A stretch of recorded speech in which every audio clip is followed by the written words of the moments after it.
Spooked. That's the nothing personal word of the day. It is Thursday, May 2nd, 2024. And boy, those New York Knicks have the Philadelphia Sixers owners spooked. So much so that a former owner, Michael Rubin of Fanatics, no longer owns any part of the Sixers. He had to divest himself because he runs a sports book. More on that later. David Blitzer, Josh Harris, names that you know of, own the Sixers, own the Devils, a bunch of soccer teams. Oh, and Josh Harris is the one who owns the Commanders. They all got together and they came up with a brilliant plan. They don't want to see Joel Embiid at Game 6 cry. They don't want to see him limp around and complain that the home crowd in Philadelphia was too New York Knicks based. They want to make sure that it's a Philly home crowd. And then they publicized through Twitter, Michael Rubin on X blurted out that 2,000 tickets will be bought by the owners of the team. Josh Harris, David Blitzer, David Edelman, and I just bought more than 2,000 tickets for Sixers Game 6. We absolutely cannot let Knicks fans take over our arena again. I have so many comments on this. Let me start with the following. In an arena, you have season tickets. If you've got a 20,000 seat arena and you have 12, 13,000 season tickets, those are people who buy 41 game plans. That's a full season ticket. They could buy 20 game plans, 10 game, 5 game. Anytime you have the same seats or access to the same section for more than one game, you are considered a season ticket holder. There's 41 home games. If there's a 20 and a 21 game holder, that adds up to one full season equivalent. Let's say there are about 13,000 full season equivalents. That means you still have to sell, call it 7,000 more tickets. You do that with group sales. You do that with individual sales. That's why you hear about theme nights and giveaways and all the different things that different arenas do in order to sell the difference between their number of FSEs and capacity. I come from a place where it was always an issue having other teams' fans in our ballpark. I never complained much because it was nice to have anyone in our ballpark, no matter who they were cheering for. The only job that I had to do was be in the clubhouse before a game to tell the players what the makeup of the crowd was likely going to be, so they would be ready for it when a home game felt more like a very sparsely attended road game. The players would say, it's not ideal, but it'll be nice to have people in the ballpark. That's the perspective of people who are used to playing in front of small crowds. Hey, just give me anyone. I don't mind going on the road and playing in sold out stadiums, and I certainly don't mind more people in my stadium. The owner, on the other hand, has a totally different view. They are despondent. I'm not. I'm trying to convince the owner, look at this revenue. They're despondent because they're embarrassed and they feel as though it's a bad look to have visiting team with support. I've been to a lot of road games, both back when I was a fan and as a executive in sports. And I've always told you I like road games better both ways. Certainly as an executive, because I'm not worried about hot dogs or parking or lines at the concession stand. I'm not worried about if the Jumbotron doesn't break. I'm loving life, watching the game, focused on the play. As a fan in a visiting stadium, it would be nice that the only thing you're thinking about, which is what I used to do, which is let's just make sure that we win and we can cheer, but don't cheer too loudly. We don't want to make a spectacle of ourselves. At Game 7 of the 1994 finals, I wore a Knicks jersey, a Ewing jersey, and I remember clear as day, and this is 30 years ago, when the game ended and the Rockets had won the championship, I remember taking off the Ewing jersey and putting it in my pocket because I was worried that with all of the potential violence or all of the hubbub of a championship, that I didn't want to be an outward Knick fan at that moment. We all have heard the stories of horrific, violent, felonious behavior toward road fans. It doesn't happen often. When it does, it's newsworthy and it's criminal. But what the Sixers owners were doing yesterday has nothing to do with trying to protect fans. They literally said to themselves, what can we do to stop Knicks fans from buying tickets? So they took the available seats, not the good seats, the available seats, and they're going to donate them to first responders and other people in Philadelphia for free. And they're taking a victory lap as though, A, look at how gracious we are, but B, look at what a great Sixers town this will be. If it were such a great Sixers town and people thought the Sixers had a chance, you wouldn't have 2,000 extra seats, but let's not quibble over that. Do you think for a minute that there will be fewer Knicks fans in the building because of what Harris and Blitzer are doing with Rubin buying these 2,000 seats? And if you were going to execute a strategy like that, there's a very simple rule. Keep it to yourself. If we tried to restrict zip codes in the secondary market to try to make sure we had Marlins fans, didn't do it, wouldn't do it, don't care. But if you were going to do it, you don't publicize it, let people find out, and then you can ask for forgiveness instead of permission, and you can ease up and change that requirement. Or you can incentivize your season ticket holders in the secondary market to sell back to you. And then you can control the distribution to Sixers fans. You can't tell a season ticket holder who to sell to. As a matter of fact, it's a terrible look, one that Michael Rubin is pretty used to now. He's gotten a ton of heat over MLB jerseys, said it was Nike, not him. Turns out to be right. He got a ton of heat yesterday for celebrating people losing on his private, not private, on it is private, I guess, on his small book web sports betting app saying, thank you all for betting the Knicks. Way to lose. Can you imagine walking into a casino and having the casino root against you? They don't. News alert, casinos actually want you to win because you'll have a happier trip and you'll come back. You're going to lose eventually, but they love it when you win. They celebrate wins. You get comped. You get all these things when you win to make sure that you come back. It's like when you're playing poker with your friends and you win and they say, hey, you got to come back and play the next game. Casino betting, sports betting, when you win, make sure you come back and stay at our app and stay at our hotel, etc., and go to lose again. Be entertained again. So Rubin got into a whole kerfuffle rooting for people to lose money at his book.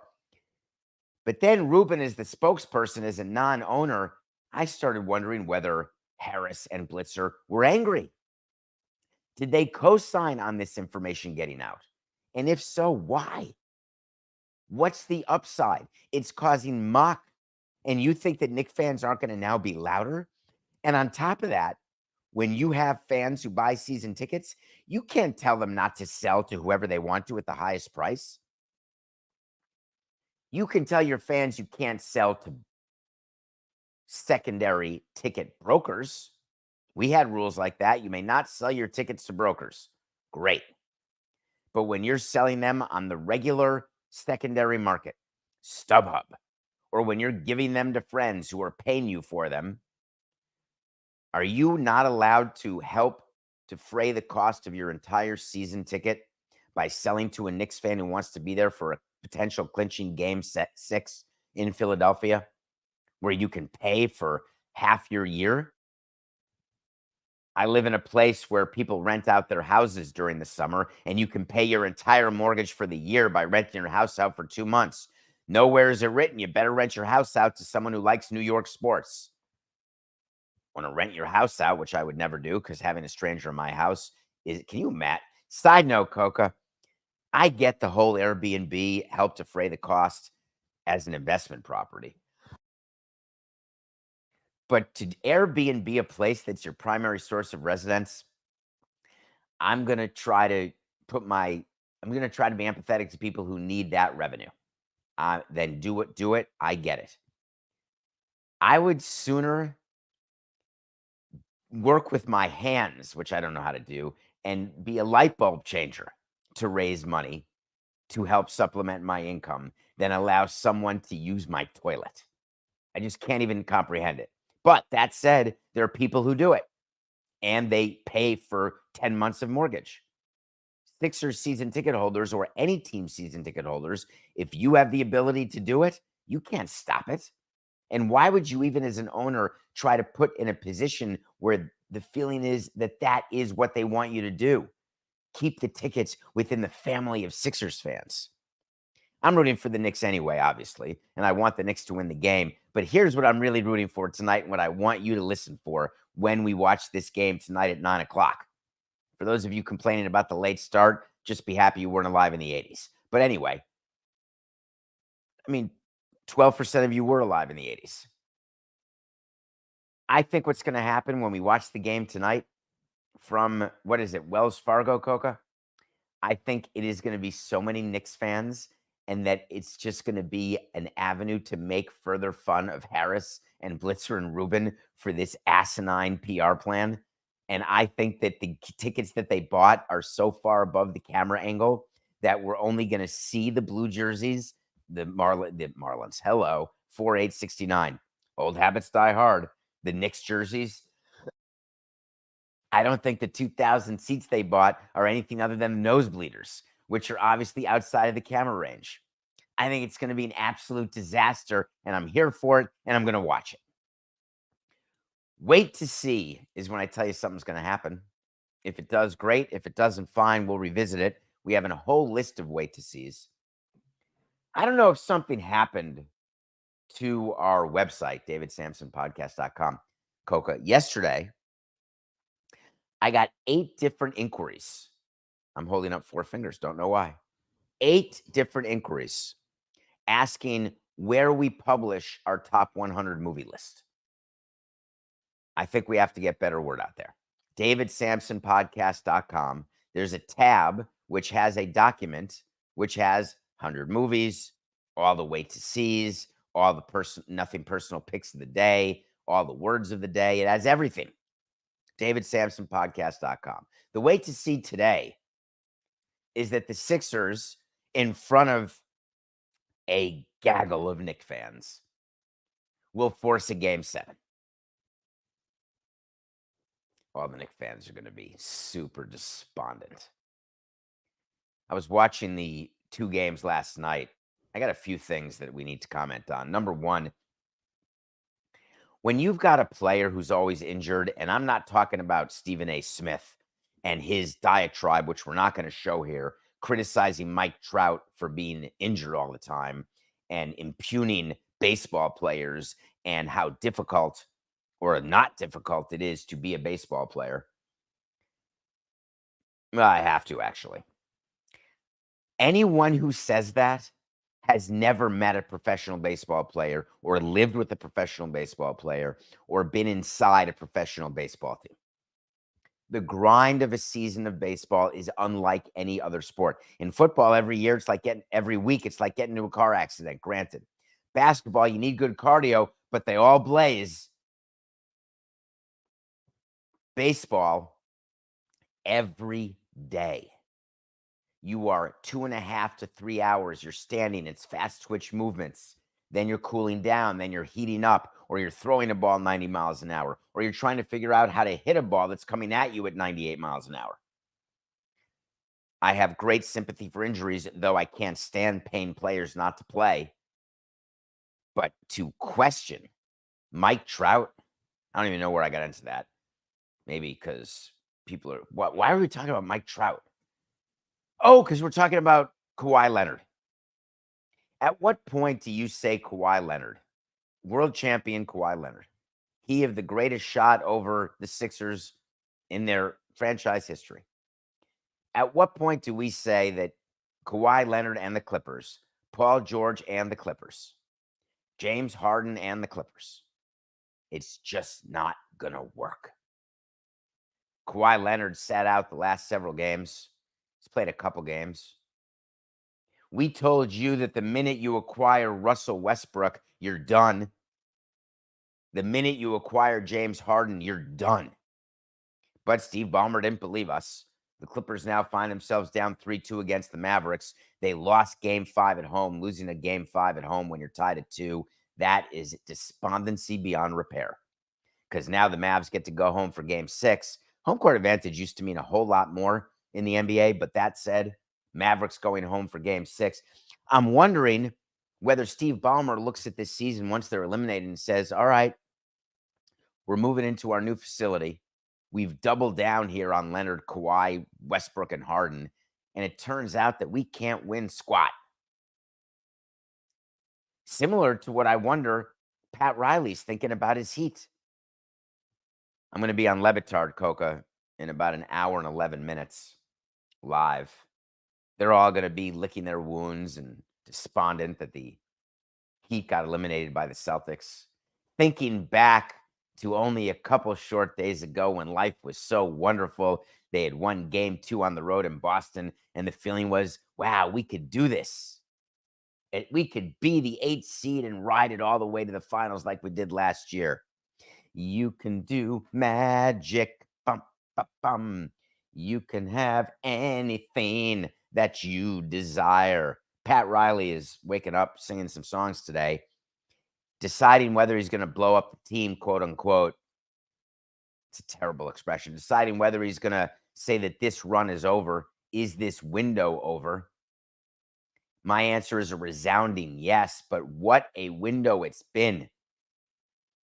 2 finals appearances, a conference finals appearance, and 2 first-round losses since the bubble. That's a run. Now, it didn't give you a ring, but it's one heck of a run. So here's the suggestion. Pat Riley used to be the top 2 executives in all of basketball. People are worried that his age has made him stubborn, that he has not been able to adjust with the game. It's a bunch of horse hockey. Pat Riley is just fine. It's really hard, though, to acknowledge when your window has closed and you're old, because you feel as though that you're not going to be able to be alive when the next window opens. There's a huge psychology about that with owners or executives who are octogenarians or soon to be octogenarians. You feel like, A, don't buy me green bananas, but B, don't start me over. Can't do it. I don't have that horizon. For Heat fans, you better hope that Pat Riley is very willing to start over, because otherwise the Heat are finished. Nothing personal pick of the day, presented by DraftKings Fantasy Sports.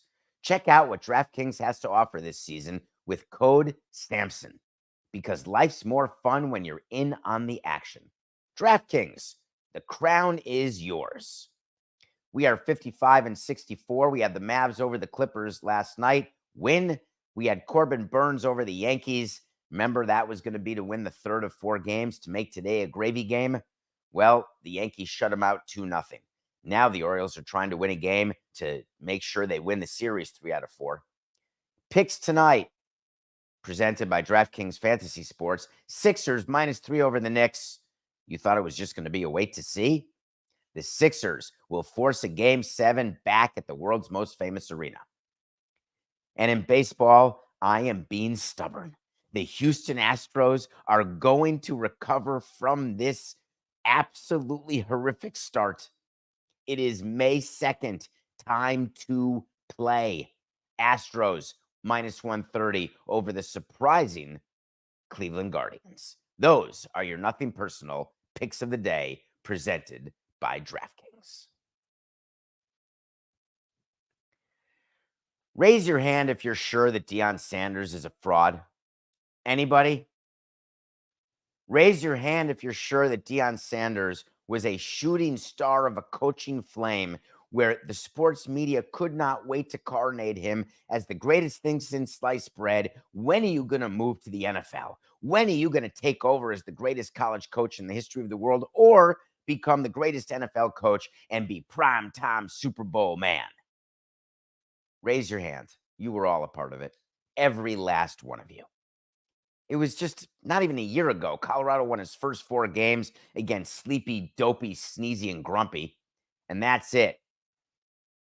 Deion Sanders has great PR. Don't kid yourself. He was great on the Twitter. He was great selling tickets to all the spring practices and preseason games. We did a bunch of segments on Nothing Personal, on the business of Deion Sanders. Is he already paying for himself due to the increased number of season ticket holders in Colorado, plus all the general excitement, the primetime games? The thing about a shooting star is that they're so brilliant and beautiful while they're shooting, and then they're done. And you're looking at the sky and saying, wonder where that star is now. It didn't blow up. Although I'm not an archaeologist. I have no idea if that's true. It's definitely not archaeology, Coca. That's funny. I'm not an archaeologist. What's it called when you're studying stars? A cosmologist? A cosmetologist? An ophthalmologist? An astrologist? Thank you, Coca. Did not have that word at the tip of the old tongue. Hi, my name is David Samson. I'm a Pisces. Or is that not an astrologist? Sorry. All right, you want to? We can do that. Hi. 4, 6, 69. Deion Sanders has a small problem.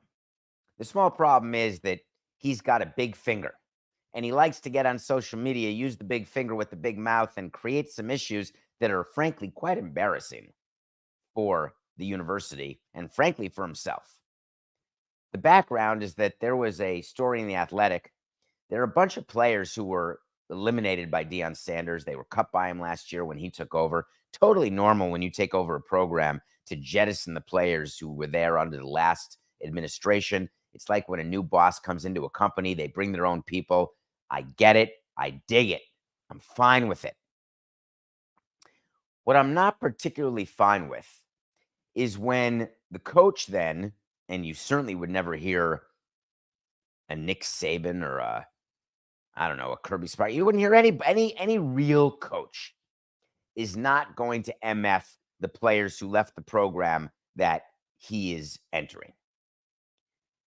But there was this problem where a former player came out and said that he was upset, feels like he didn't get a chance from Deion, didn't feel the love from Deion. He was forced to transfer. His name is Xavier Smith. I think he transferred to Austin Peay, and then now he's at UTEP. Whatever his provenance is, isn't relevant. But he was just quoting the article saying, listen, I was actually getting mad. Like tears coming to my eyes. That's sad, not mad. Because, bro, you never even tried to get to know me. Bro, meaning Deion. And for whatever reason, Deion's son, who's the quarterback at Colorado, who I can't believe we didn't talk about this pre-show, Coca. Is this guy, Sanders, the quarterback for Colorado, is he a consensus top 5 in next year's mock draft?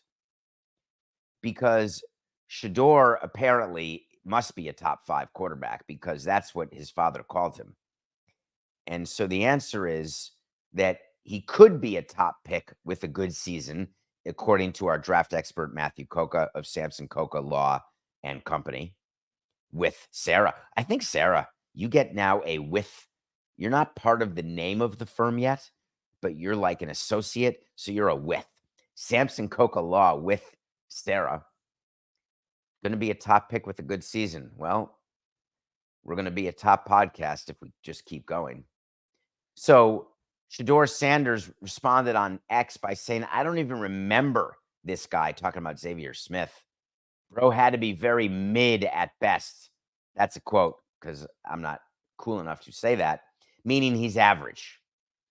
So then all sorts of other Colorado players were tweeting about Smith, but then Deion joined the fray. And he commented on Smith's teammate, Not even on Smith, on Smith's teammate who was defending Smith and saying what a bad player that person is. And it was the worst look I've ever seen. And I started thinking, why is Deion Sanders on Twitter impugning the football skills of a teammate of a guy who played for a hot second in Colorado? What'd be the upside? Because Deion Sanders still believes that he's the shooting star, superstar coach, even though it got tarnished last year after that great start, even though that even after a year in his program, he had a bunch of people enter the portal, because it turns out maybe wanting to coach or thinking you can coach is a whole lot different once you have to coach. Once the opening press conferences and PR and all the special stories on ESPN and all of the worldwide media attention, well, it's at least countrywide media attention, which does nothing but buttress your ego to a place that you are amongst the stars. Then the game starts. Hey, what are we doing here on 4th and 2? Punt? What play are we calling? 4 left, right, hike? Being a football coach is hard. You got to prepare. Hey, look at the other team. Are you ready? Look at that defense. They're doing the Omaha 3 defense. Deion, what? Which one's that? Oh, you didn't practice? You didn't study? Deion Sanders spent so much time figuring out how to promote Deion Sanders that he forgot that no one actually gives a flying rat's pituitary gland if you stink. The beginning's going to feel really good. It's sort of like my nepotism thing. Easy to get in the door with nepotism, but hard as hell to stay there. You got to be good at what you do. Deion Sanders can be everything Colorado wanted for the first month, and then what? You know how this ends, Coca? And I hate to say this. As a matter of fact, I'm going to give you an official wait to see that we did not discuss before the show started. An official wait to see. Deion Sanders will not be coaching the Colorado football team in 2025. He will have one more year with Colorado this year in 24, and that will be it. Book that as a wait to see. When we come back, we're going to review one of my top 100 movies, and then we're going to talk about what the Red Sox are doing and why this could be the last show for Samson and Coca if we get hired by any teams to do what the Red Sox need. We'll be right back.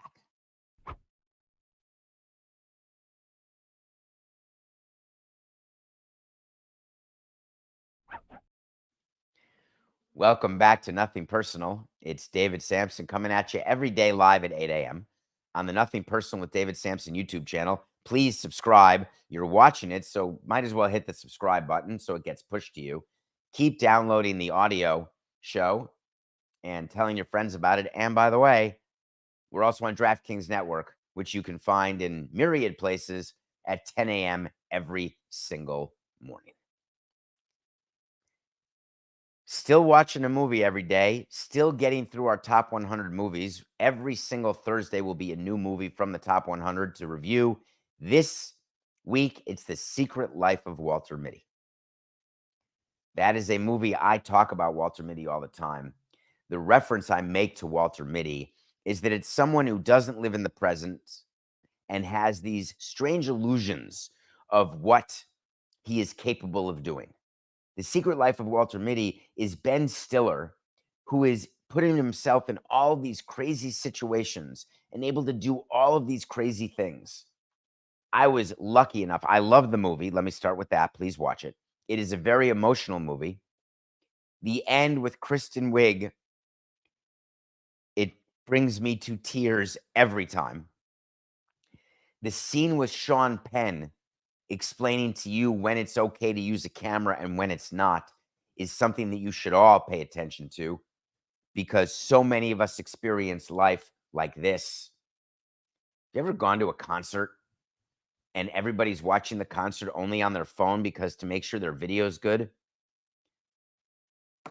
What about putting your phone down and having that moment? Or if you're with someone, have one person video and then one person engage with the actual live concert and then switch if you want to get video of the whole thing. There is something about experiencing life in person. There's something about taking these adventures.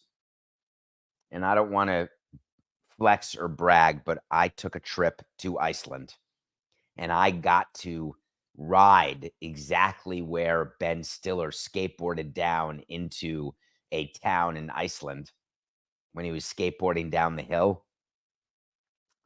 Tried to recreate that. Just watch The Secret Life of Walter Mitty. Okay. Random number generator. What do I get to watch for next Thursday? I loved watching Mitty again. Let's see what it's going to be. Coca's going to put it on the screen. He's going to hit go. And when he does, there'll be a movie up there. Inglorious Bastards. I have not watched that movie in a super long time from start to finish. That's a perfect timing to watch that movie. Thank you. Inglorious Bastards. That'll be next Thursday's movie of the day. So one of the things about our show that more and more people have been asking me as we've been growing is you're live at 8 o'clock, but when I'm listening to the show, Coca is not good at his job because he keeps in there every time you say edit that, Coca, or you start over at 4869. And for those who are new to the show, that's part of the show, that no matter what happens, we're live and we give it to you as we do it. There's no teleprompter. I've got a few notes here. I've got Coca in my right ear. I've got Coca in a document, in a Google document, where he can type things loudly or softly, depending on what we're talking about. But I make mistakes, and it's okay to make mistakes. We're here every day, 50 minutes. Of course, I'm going to get some stuff wrong. I want to give you 2 corrections, one from just today. It is not an astrologist, it's an astronomer.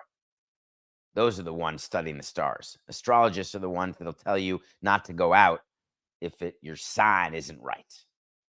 The second correction is a little more serious. Someone wrote in, and get to me at David P. Samson on Twitter or davidsamsonpodcast.com.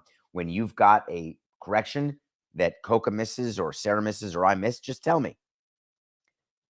Hi, David. Sorry to be a pain. It's not a pain when you have a correction. I think you referred to people reacting to the OKC bombing through the lens of a post 9/11 world, but the OKC bombing was pre 9/11. Thanks for doing the show every day. You're welcome.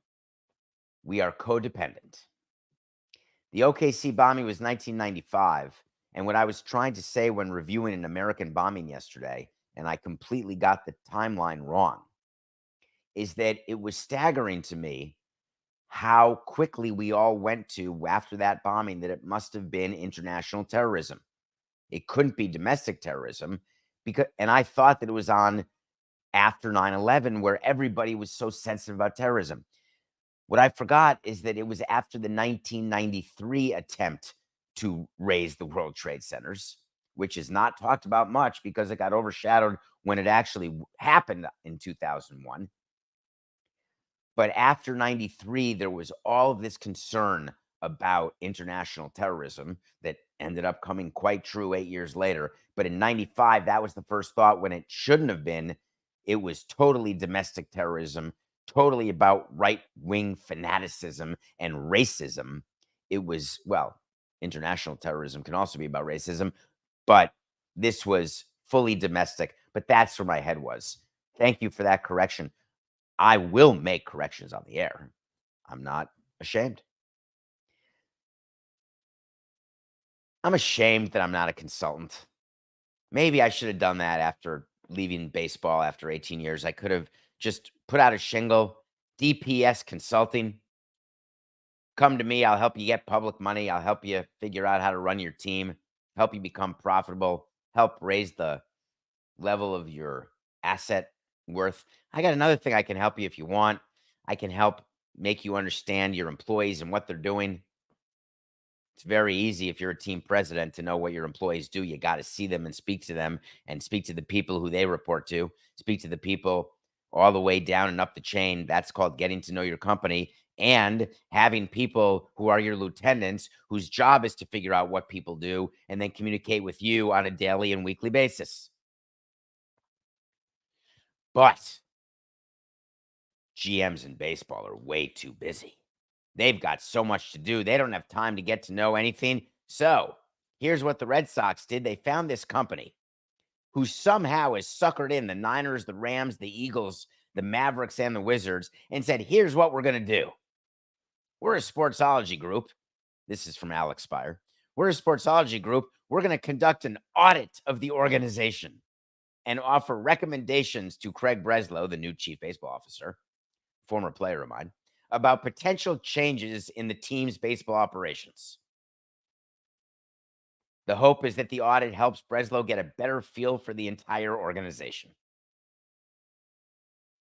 I'm trying to think of a bigger bunch of horse hockey crap than that. Now, don't unfollow me if you're part of this firm. Just hear me out. If you want to hire someone to explore your strategic options, be my guest. Spend the millions of dollars and try to identify whether you should sell, merge, or buy. Okay. But I'd like to think I've got the executives who are really on the inside, who can sit with me if they're capable enough and explain to me and talk to me, and we can work together on strategies. I also don't need someone to come in and take the time to get to know my analytics department and say, it looks like you've got 7 analytics people, and we think you should have 9 because the 7 are not as efficient. We think that you've been signing players like Devers and you traded Betts.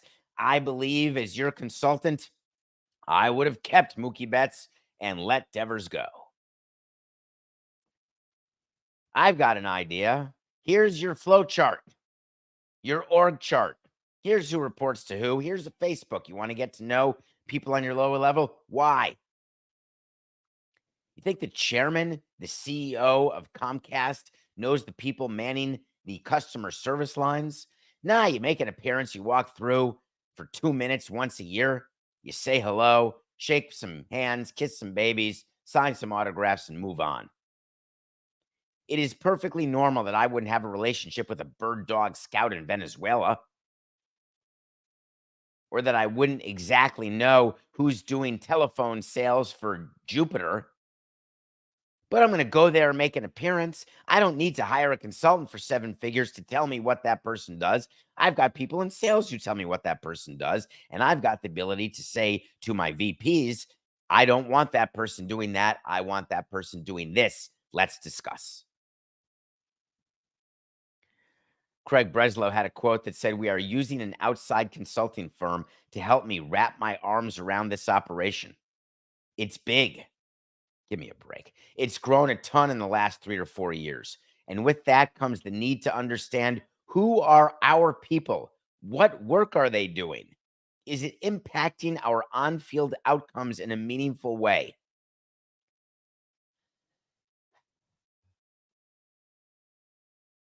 Do you think that every employee has an overarching job description, no matter what level you are at whatever company? Take a baseball team. It's a great example. The people who are the scouts in the Dominican, or the people who are the data input code writers, the people who are in your inside sales force selling tickets, the people who are in your accounts payable department. Do some of those people have more of an impact on the on-field product than others? Of course. That's like saying at Pepsi, do the scientists who are coming up with the formulas for the new drinks, do they impact the product more than the delivery drivers from the bottling companies? That's an obvious one. You don't need a consulting company to tell you that. So Craig Breslow knows that. So then we got to go deeper. For the people who do have the impact on your major league product and wins and losses, you think that what a consulting firm is going to do is come in and tell you what they could be doing better in order to help you win more games? What about the 5 layers that you've got below on the way to that person? Or are you asking the consultant to tell you how your farm director can help, or how your scouting director can help, or how your VP of player personnel can help? Because if my GM came to me and asked me how those guys were going to help me do my job, I'd fire the GM. You're not ready to be a GM if you don't know what your lieutenants do, and your lieutenants aren't worth squat if they can't tell you what their lieutenants do, and it goes down and down the chain. Your head of scouting has an absolute understanding of his scouting area, but are there some scouts doing things that he does not know about? Of course there are. It's normal. The head of player development is supposed to be aware of what's going on in the training room at single A, but you've got 3 layers below you before you get to that to give you an idea of what's happening and what could be better. But as the head of player development, you are putting a system in place that all of the teams have to follow. And then you've got people who go and enforce the fact that it's being followed. The chairman of Fritos doesn't go to the plant to make sure the Fritos are the right ingredients and taste the way they're supposed to taste. He'll make an appearance once in a while, but that's not his job. So for the life of me, I can't figure out how this company is able to accomplish what it accomplishes. But if you're getting people to hire you, the joke's on them, not you. That means you're a good business person. So congratulations. As for Red Sox fans, I'd be worried. I really would. I'd still be thankful for the 4 rings, but I'd be worried.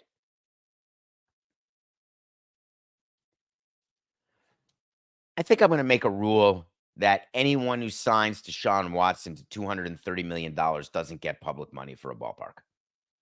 It's a small little specific rule, I grant you. It doesn't have great application in other cities. It's pretty nuanced. Not. Word came out yesterday that the Cleveland Browns are looking for $1.2 billion to upgrade Cleveland Stadium. It's going to cost 2.4. They'll come up with the 1.2, but they need 1.2 from you.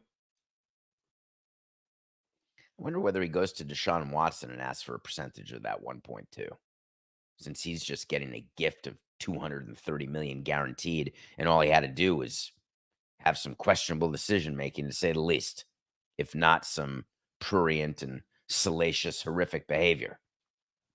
There's a lot going on here with the $2.4 billion that would be a new stadium, or 1.2 to upgrade. What's going on here is that owners have decided that now is a great time, right now.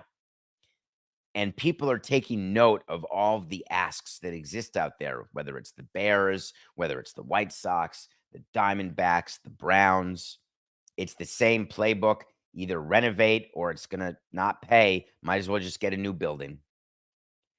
And people are suffering great prisoner of the moment issues because they're acting as though this is all new. It's not. Go back to the first wave of new stadium financing, which starts all the way back in Camden Yards, which is now an old building that was the subject of great issue when the team was sold to Rubenstein, all the way through the White Sox guaranteed rate, which is now outdated and needs a new stadium. Atlanta got one for the Olympics. Now they got a new one. There's all sorts of stadium deals that happen, but they're constant. Are people taken aback by the amounts? Or are they saying that we've learned that giving money to billionaires isn't going to pay off the way they promised it was going to do? Yet the public money keeps coming. So I think there has to be a different rule, a better rule. And here's what I think that rule should be. If you make bad signings and your team is unsuccessful, then you can't get public money. If you sign players who are successful, who are good, and you sign good deals, That gets you points. It's like going to a carnival. I want the public to be able to give tickets out to an owner who can then redeem those tickets. And like in a carnival, if you have very few tickets, you get a little tiny stuffed animal that is harsh and you can't snuggle with. And if you get a lot of tickets, you can bring out the big dog, the one that you need to put right in the car because it's so big and then it doesn't fit in your car. And the way you get a ticket is by efficiency of how you run your team. If you have a high payroll and don't win, no ticket for you because you're moronic. If you have a low payroll and win, you got yourself a big stuffed animal. If you sign questionable players both off and on the field, ticketless. If you sign men who are good for the community and perform, multiple scores of tickets. In my theory, this isn't to say John Fisher gets no tickets, because I don't agree that he gets no tickets. He just doesn't know necessarily what to do with the tickets that he gets. But the A's, as crappy as their attendance is, let's not forget, A, they're having a great month. They may have the best bullpen in baseball. They've been competitive. Their windows of winning happen. They don't win a ring, but their windows of winning happen. He gets tickets. He loses some of them because of the clumsiness of relocation and all the other stuff he's done. But wouldn't it be amazing? And I would volunteer to participate in this action. Jerry Reinsdorf, a few tickets. The Chicago Bears, ticketless. Stop telling me that you're moving to downtown and give me renderings. And then Arlington steps up and says, no, we're still talking to them. No, we're not. We're done with Arlington. Well, you own 300 acres there. What do you mean you're done? You got to do something. No tickets for you. I think that'd be absolutely hysterical if that's how you earned public financing. Forget referendums, forget negotiating with commissioners and politicians. It is a set scale. You know what you're going into when you got to put ping pong balls in a fishbowl. You know what you got to do, how many darts you need to break balloons with, and you know exactly what the prizes are.